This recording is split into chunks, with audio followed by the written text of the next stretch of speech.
Hi guys, welcome back to Zoe Diaries. Today I want to make a DIY Chinese New Year envelope. These are the stickers that I will use to make it. Let's get started.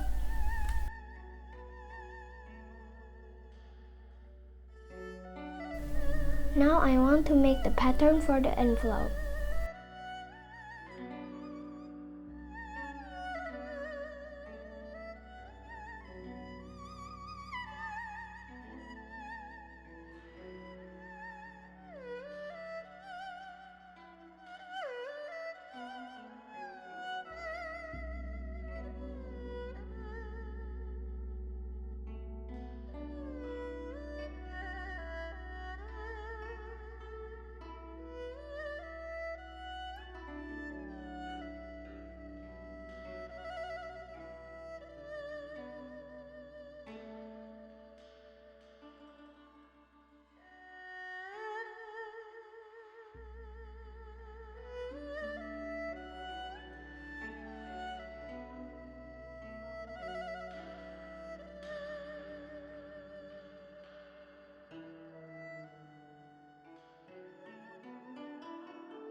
The envelope is ready. Now let's start to decorate it.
The envelope is finished. What do you think of my Chinese New Year envelope? Thank you for watching. See you in my next video.